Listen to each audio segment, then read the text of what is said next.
நீங்க உங்களோட Facebook ads run பண்றதுக்கு வெளியில ஒரு ஏஜென்சி ஹையர் பண்ணியிருக்கீங்க. ஸோ உங்க ஏஜென்சிஸ் வந்து ரிசல்ட்ஸ் கொண்டு வரலன்னு சொல்லிட்டு ஜஸ்ட் ப்ளேம் பண்ணாதீங்க. நீங்க ஏஜென்சிஸ ப்ளேம் பண்ற மாரி இருந்துச்சுன்னா, இந்த வீடியோ ஃபுல்லா பாருங்க.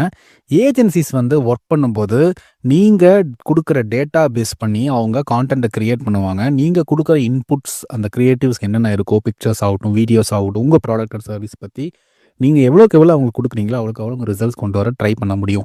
அப்படியுமே உங்க ஏஜென்சி சரியில்லைன்னா கண்டிப்பா நீங்க மாத்திக்கலாம். பட் ஏஜென்சிஸ ப்ளேம் பண்றத விட, நீங்க அவங்களோட மெட்டா ஆட்ஸ் ரன் பண்ணும்போது, கண்டிப்பா உங்களுக்கு அந்த மெட்டா ஆட்ஸ் எப்படி ரன் ஆகுதுங்கிறத தெரிஞ்சுக்கணுங்க. ஸோ நீங்க ப்ராப்பரான கண்ட்ரோல் உங்ககிட்ட இல்ல அப்படின்னா, நீங்க மெட்டா ஆட்ஸ் ரன் பண்ணும்போது, ஏஜென்சி மட்டுமே 100% நீங்க அவங்ககிட்டயே டிபெண்டன்ட்டா இருக்கக்கூடாதுங்க.